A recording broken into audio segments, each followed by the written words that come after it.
next week, spring practice begins for Carolina football, and we'll be able to tap into that a whole bunch. We'll get some of our notables back on and be able to talk some Gamecock football. What are you most looking forward to, Matt, with the spring stuff this year? For me, and Alex and I talked about it too, it's the quarterback. It's the number 2 quarterback. We saw how important that was for South Carolina this year when Lenore Sellers went down. And, I love Robbie Ashford to death. Wish him, all the success at his next stop. But at the same time, they got to get a second guy that can throw the football. And look, I do think that Cutter Woods can let it rip. He has some sneaky athleticism. We all know that Aaron Nolan comes in with the big reputation, former top 100 kid, went to Ohio State. And I'm telling people too, don't sleep on Dante Reno. Dante Reno has a cannon, and he was just, good quarterbacks ahead of him, wasn't ready, freshman, that kind of thing. So I'm really looking forward to that number 2 quarterback spot. Yeah, I think that there's a lot of a lot of interesting races, if you will, that will actually end up coming out of this thing. I think that this is going to be a big opportunity for the wide receiver group to kind of prove some people wrong.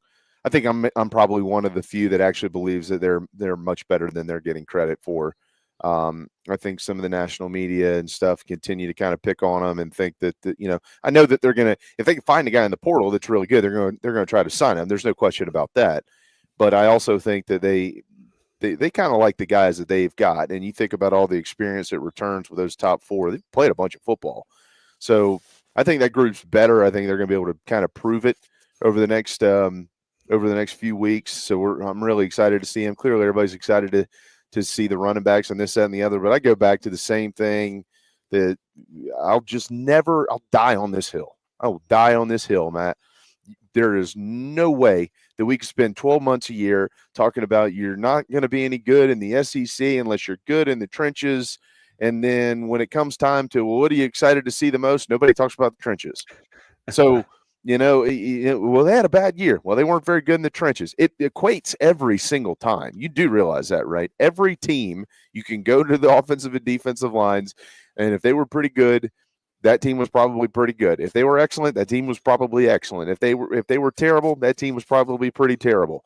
Unless you have a guy like Lenore Sellers who is able to mitigate some of that, and he was able to do that until they were able to get a little bit better. So that's going to be point A and point B, replacing the dudes on the defensive side of the ball, replacing the guys on the offensive side of the ball, and looking at all the young guys that they've recruited and they've been developing. Let's see how much they've developed. Yeah, and I think that when you look at both sides, the offensive line, defensive line, it really helps to have a Josiah Thompson at left tackle just penciled in, and it really helps to have a defensive end like Dylan Stewart. That helps both lines. I think that might be one of the reasons that Gamecocks lost a lot from both sides, but to have those 2 young guys back, and you just assume, the next 2 years, it's find people around them. Interested to see what the transfers do, man, because an offensive line, and Shane Beamer's talked about it. They want to be a developmental program on the offensive line. They want to bring these kids out of high school.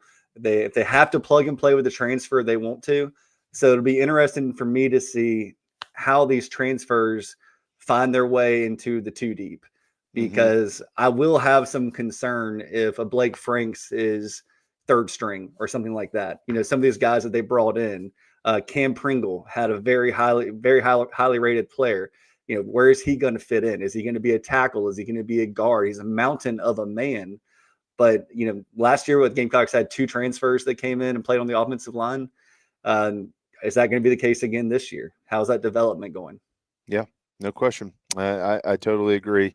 This would be a great opportunity for the quarterbacks and Mike Shula as well to be able to really fluidly be able to work on a bunch of things. It's going to be, I think, a wonderful, as long as everybody stays healthy, spring practice period for a team that is squarely on the map now in your South Carolina Gamecocks.